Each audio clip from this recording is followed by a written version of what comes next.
بسم اللہ الرحمن الرحیم۔ ہمارے معاشرے میں بہت ساری خرابیاں پائی جاتی ہیں، لیکن ان میں سے جو سب سے بدترین قسم کی خرابی ہے وہ ہے دھوکہ دینا، ایک دوسرے کو نقصان دینا، اپنے دل میں کسی کے لیے ہمدردی کا احساس نہ رکھنا۔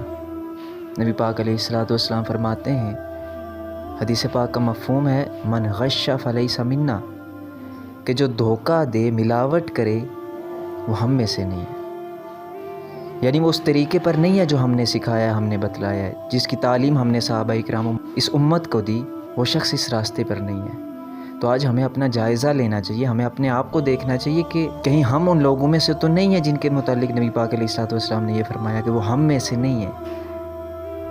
تو آج ہم نے اپنے آپ کو سنوارنا ہے، اپنی اصلاح کرنی ہے، اور ہم نے ایسے کاموں سے بچنا ہے کہ جس سے دوسروں کو نقصان پہنچے، کسی دوسرے کو دھوکہ ہو۔